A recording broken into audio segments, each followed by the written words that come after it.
முதல் வாசகம் இறைவாக்கினர் எசாயா நூலிலிருந்து வாசகம்.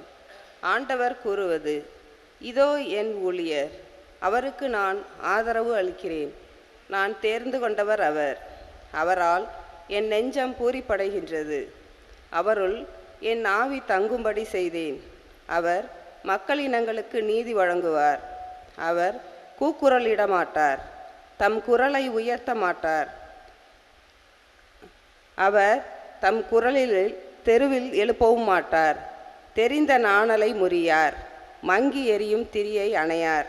உண்மையாகவே நீதியை நிலைநாட்டுவார். உலகில் நீதியை நிலைநாட்டும் வரை அவர் சோர்வடையார், மனம் தளரமாட்டார். அவரது நீதி நெறிக்காக தீவு நாட்டினர் காப்பர்.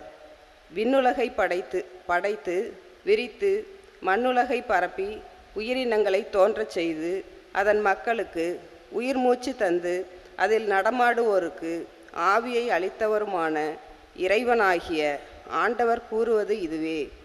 ஆண்டவராகிய நான் நீதியை நிலைநாட்டுமாறு உம்மை அழைத்தேன்.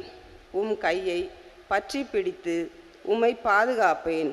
மக்களுக்கு உடன்படிக்கையாகவும் பிற இனத்தாருக்கு ஒளியாகவும் நீர் இருக்குமாறு செய்வேன்.